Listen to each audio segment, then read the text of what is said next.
Welcome to WFAA News at 6. We start with a look at New Orleans. It remains an active crime scene there as the FBI investigates who else may have helped an Army veteran from Houston attack New Year's revelers overnight. This is a live picture right now of that sole officer patrolling the streets of Bourbon Street, again remaining an active crime scene.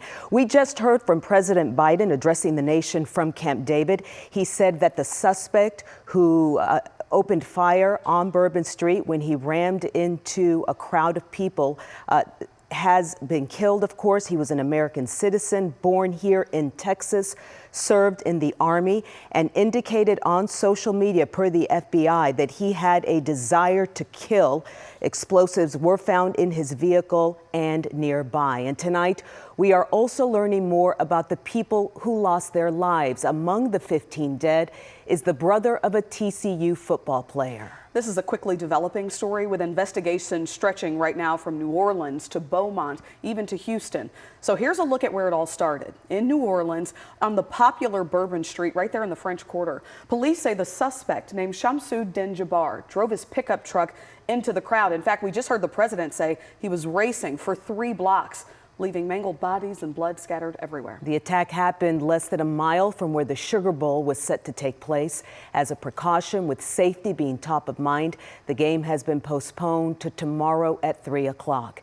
And during a news conference this afternoon, the FBI said they do not believe Jabbar was solely responsible. We heard President Biden just reiterate that. Right now, they are searching Jabbar's home to find information about a possible motive and the others possibly involved. Investigative reporter Morgan Young spent the day digging for new information and has the latest on the suspect.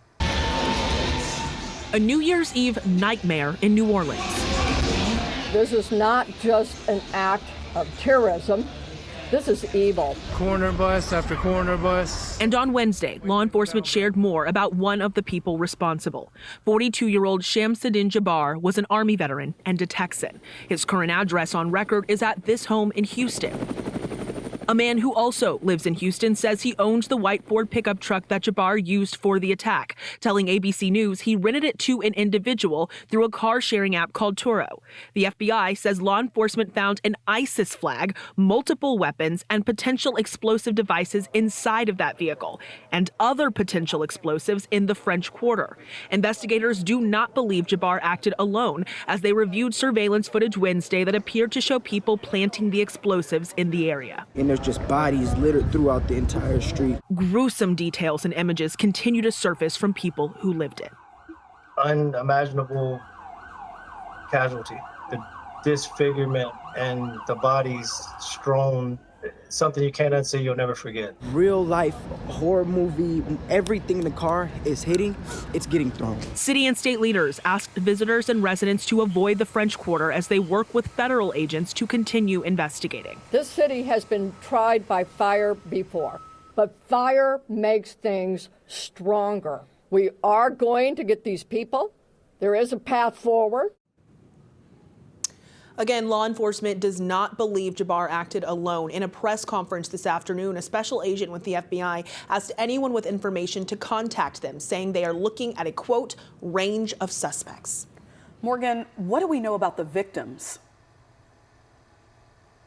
Slowly starting to come in. You know, you just mentioned that. We do know of at least one tie to North Texas at this point. One of the people who was killed in this attack is a young man named Tiger Besh. His brother, Jack Besh, is a student and football player at TCU.